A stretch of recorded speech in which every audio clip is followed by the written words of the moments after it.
in the city and in the kingdom. When you go with Scranton Road Promotional Marketing, go to scrantonroadpromo.org or scrantonroadministries.org for more information. Highly recommend it. Love their stuff. This is actually the best mug we've had. No question about it. Yeah, it's beautiful. And I'm loving these outfits. It's very, in case I forget who I am kind of thing. Mm-hmm. So today's topic, are you getting us logged in here? You are. Look at you. I'm trying, but I can't quite figure out where we are. Here. Let me help you, Ron. Because we want to see our friends. It should be, right? Oh, wait, you're on videos, right? So you want to go to Brian and Jannelle. Oh. And then you want to That's go what I was on expecting. This. We've got 26 people watching going, what? Yeah. There we go. Oh, great. Now we can see who's talking to us. Team Brian and Team Ron. Wow, poor Jannelle. She doesn't even Wow. know what she's missing Good with morning, man. Nathan. Thank you, Mike. Good morning. Adrian Relaford, happy Tuesday to you as well. Oh, John Missenheimer. We were just talking about you. There you are, You yeah. texted us during the show. He said, by the way, this is John Jacob Jingleheimer Schmidt. That's my name, too. Oh. Whenever we go out, the people Well, we always shout. John Jacob Jingleheimer Schmidt. Sorry, John. So he's used to it by now. He has to work with me. Deborah, what's up? We got Amora, hello. Yeah, So- Nathan. We talked quite a bit this morning earlier about marriage on the show because we were able to tie together a trend in Hollywood that I think is finally getting a label. Yeah. Now, as Hannah described it, she's been watching famous couples on Instagram get divorced in a really new and unique way. I think back in the day, in our time, Yeah. it would be statements released, maybe court documents from ugly divorce proceedings, Mm-hmm. maybe a newspaper headline calling it what it was, famous couples getting divorced. Right. I mean, what do you remember when you were young, in your younger days, about how those were announced? It seemed like it came out in some news, not necessarily Walter Cronkite, but more the tabloid type shows, and you just felt like, oh well, it's his fifth and her third marriage, so it was bound to not work out and stuff like that. But it was generally viewed as like, this is not good, it's a divorce. right. Okay. So here's the change, and it's exemplified in, remember Hootie and the Blowfish in the 90s? Anyone? You know, the, I only want to be with you, you can call me a fool. Okay, that guy? So Darius Rucker's the head of that band, and I'm Now sorry. a country singer. Yeah, isn't that an odd transition? Yeah. So, and I'm sorry you had to endure that singing. It's just part of the deal. He was married to his wife, Beth Leonard, for 20 years. And just like Gwyneth Paltrow and her former husband, Chris Martin, did, they used a strange phrase to announce their divorce. They said that they will consciously uncouple. Now, here's how Darius did it. He posted on Instagram a picture of him and his wife happy together at the CMA Awards in 2017 as the part of this announcement. So picture, happy couple, and this is what it said. Beth and I would like to share that after much reflection, we have made the decision to consciously uncouple. And he said, we remain close friends and parenting partners and continue to be each other's biggest cheerleaders. Our priority will always be our beautiful family. We have so much love in our hearts for each other and will continue to encourage growth and expansion in one another. Please be kind as we take on this journey, and we thank you and love you for your support always.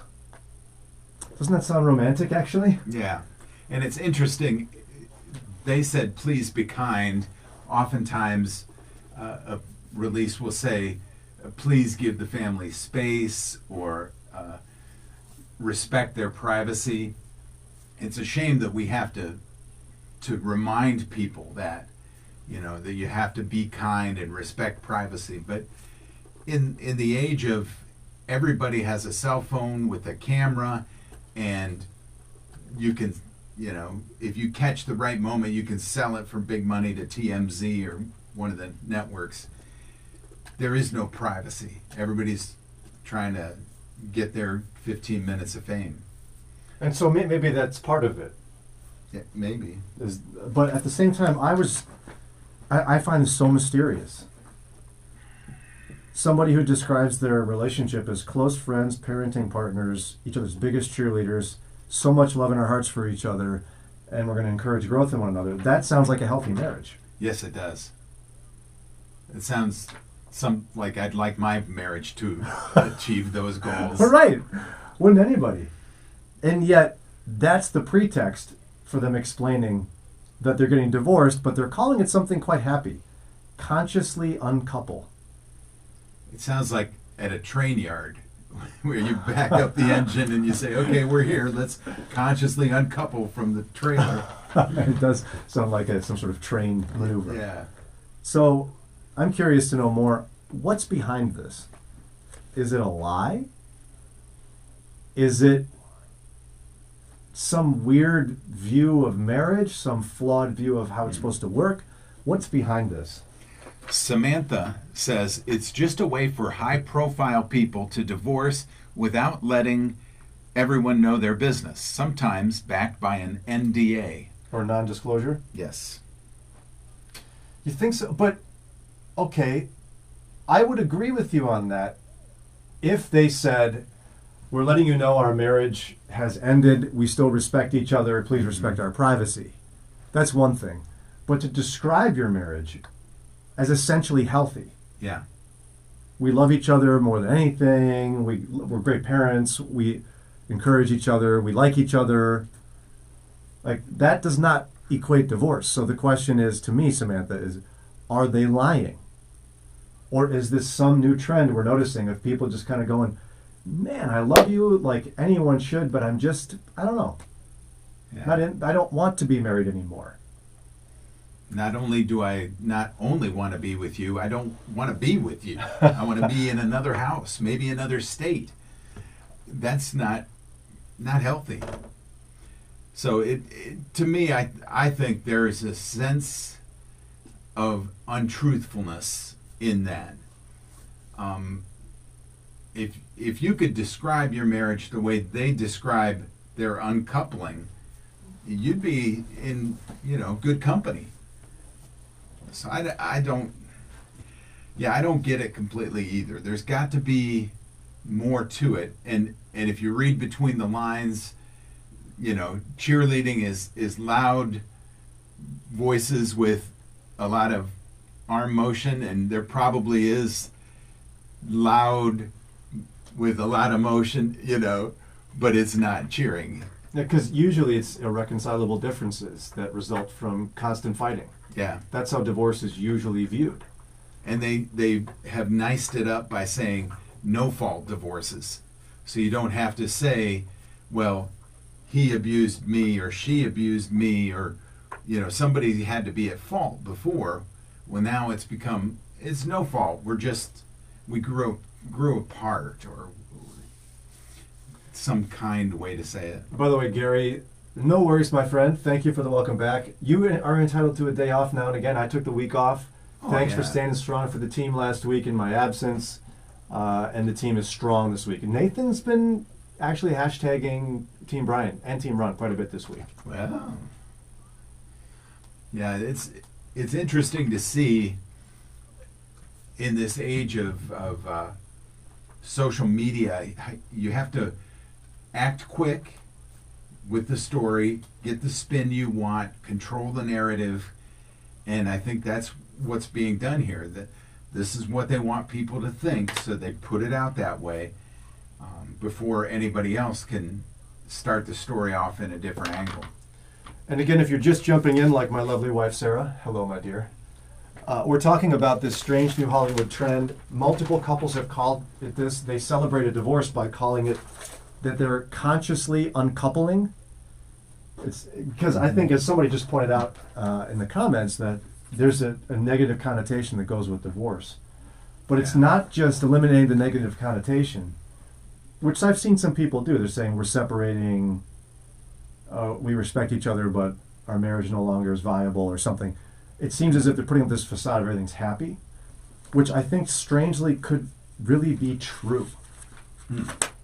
And as we had this, we don't have time to go over the whole thing now. During the show today, we talked about this Christianity Today article, Can the Church Save Marriage? It talked about how marriage rates, even among evangelical Christians, not just in the U.S., but around the world, are dropping. People aren't getting married as often and as young as they used to. And the rates are dropping, even in the church, more quickly than in the rest of the world. And it seems to me they had two reasons for this that could point back to this conscious uncoupling thing. And one of the reasons was a key fundamental change in how people, even Christians, view marriage. Here's what I mean. This researcher wrote, marriage, even in the mind of Christians, is now perceived as a capstone that marks a successful young adult life, not the foundational hallmark of entering into adulthood. The nomenclature attests to this. A capstone is the finishing touch of a structure. It's a moment in time. A foundation, however, is what a building rests upon. It's necessarily hard-wearing. In the foundation vision, being newly married and poor was common, expected and difficult, but often temporary. In the capstone standard, being poor is a sign that you're just not ready to get married yet. Yeah. And so the newfound view of marriage as a capstone, even among Christians, is that you graduate, you go to college, get your degree, have some you time, accomplish your goals, get your career done, take care of your college debt, essentially become completely self-sufficient, and then invite someone to join you. Right. As the capstone, as the cherry on top. And couldn't you see how that could create a conscious uncoupling? If you have spent that much time focused on yourself, the things you want to do, then you bring someone else in who probably has been doing the same thing in their life. You've got between you 20 years of selfish living, and then you're going to try to come together and form a unity. It's going to be, it's already difficult. You know, even if you got married coming right out of mom and dad's house, and then you start your own home together, there are all those things about where you're going to put dishes in the cupboard and how you're going to load the dishwasher. Dave Safransky can help you there. Yeah, ladies struggle with that one, it's true. Yeah. But all of those things. Whose job is it to pump gas in the car, to mow the lawn, to take out the trash? You know, your homes each did it differently, so you've got to figure out how your together home is going to. But if you've now developed your own personal habits, you're going to each think, my way's right because I've been doing it this way for years. And then, you know, this other person's going to come in with their wrong ideas and try to mess up your life. And there's nothing left to build together. Right. You've built it. You're done. Yeah. And so that ties to the second issue listed in here. They say, this researcher says, as we wring our hands over the flight for marriage, one insight that hasn't received attention is that fewer and fewer people are interested in participating in what marriage actually is. While most people marry with affection, as they should, marriage, when you observe it across time and place, still concerns the mutual provision and transfer of resources within a formalized sexual union. That may sound unsexy and old-fashioned, but it's not untrue. Matrimony has long depended on the exchange based on inequalities between the spouses. He needs what she has, and she needs what he has. Mm-hmm. Marriage historically has been built on mutual need for one another. Right. And the building of a life together based on that mutual need. This whole concept of marriage as a capstone removes mutual need. You don't need the other person in any way. True, and that's the problem. And so, I guess, why would we be surprised when someone goes, hey, I really like them, they're super nice, they're fun. We're just going to consciously uncouple now. We were fine before, we're okay now. Yeah. And the scary thing is I think the church is sending that message a lot too, though. That it's the capstone model. Don't be young, poor, and stupid or whatever, or young, poor, and in college, or young, poor, whatever. No, you can't do that. You have to build your life first. Who says? And isn't that creating obstacles to healthy marriage? And I think one of the problems that causes the delay is if you're not going to be sexually involved until your marriage, then you're more likely to get married sooner. It's better to get married than to burn, Scripture says. It does. But if you are going to give a wink and a nod and everybody's doing it kind of thing and write that off, well, then it's easy to say, I can wait. I'll, sample a few things at the buffet before I decide to order my meal. And that's just bad.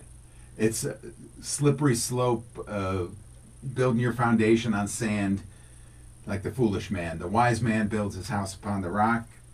So that being said, I think that's a problem that could be leading to this as well. And then, you've been with other people before, so it's like, well, we'll uncouple and then I'll go out and try the buffet again and see if there's something else I want to have. It's a bad method. What are we hearing from folks here, Ron? Oh, I guess I'm supposed to be watching that. Well, we both are. Mike says, soapbox time. The only way the church will help is if each individual is reading the Bible and devotions every day and studying and going to church and obeying what God wants us to do to be closer to Him. Okay.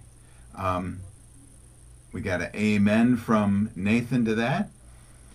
Gary says, with couples these days wanting to get married, there should be more Christian counseling in a long term, such as a few months instead of a once or a couple time meetings. Sure.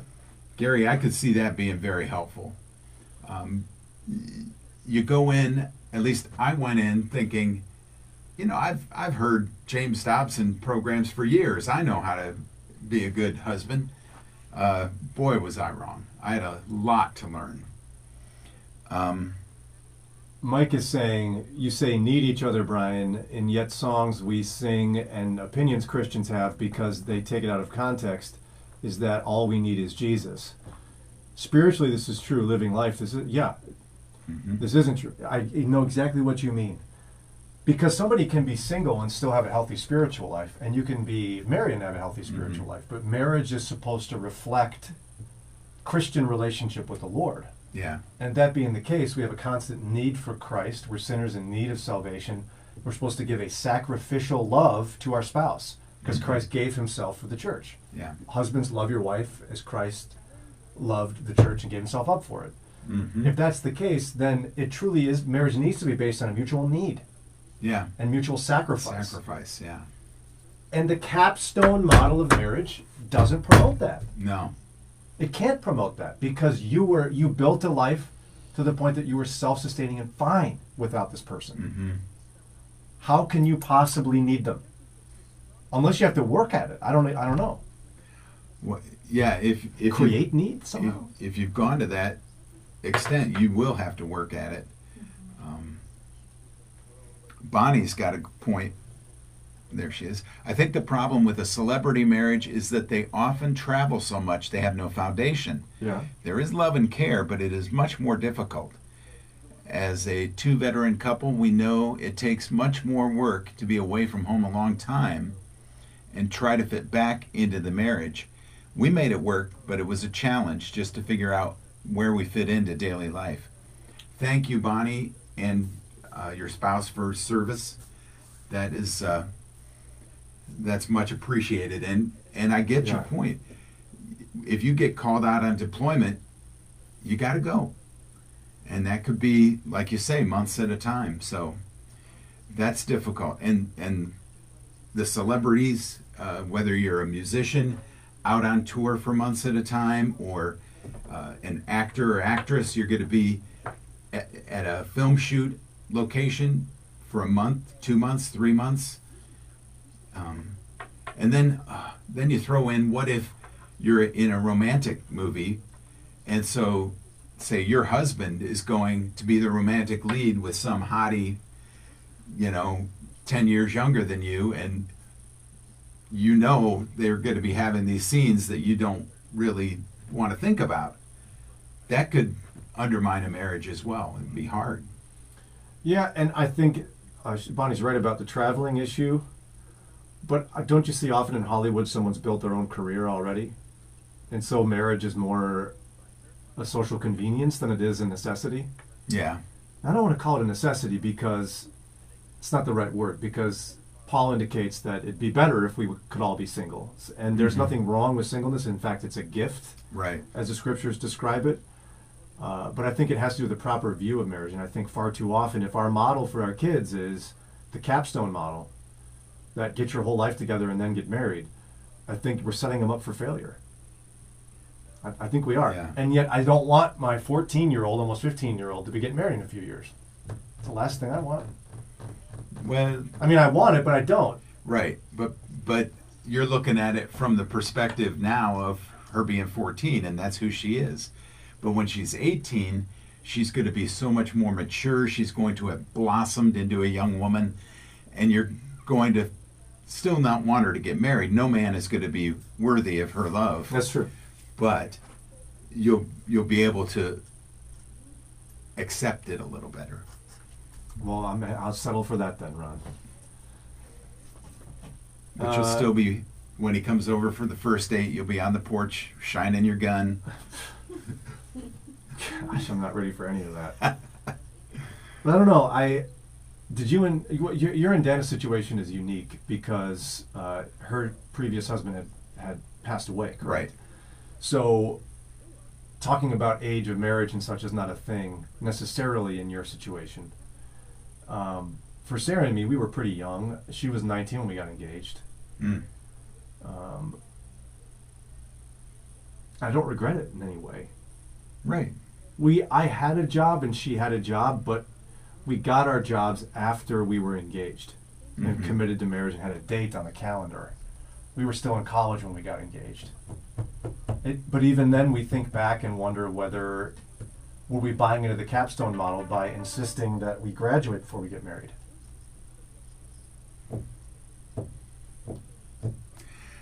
Yeah, but there are complications. If you would be married during college, the difficulty of studying is going to increase many-fold.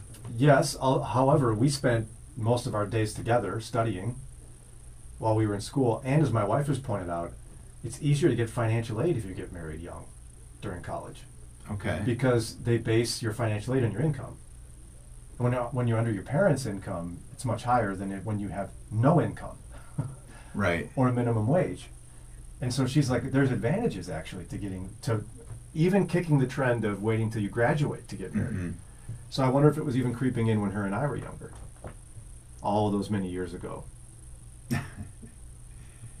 Yeah, that's interesting. Who knows?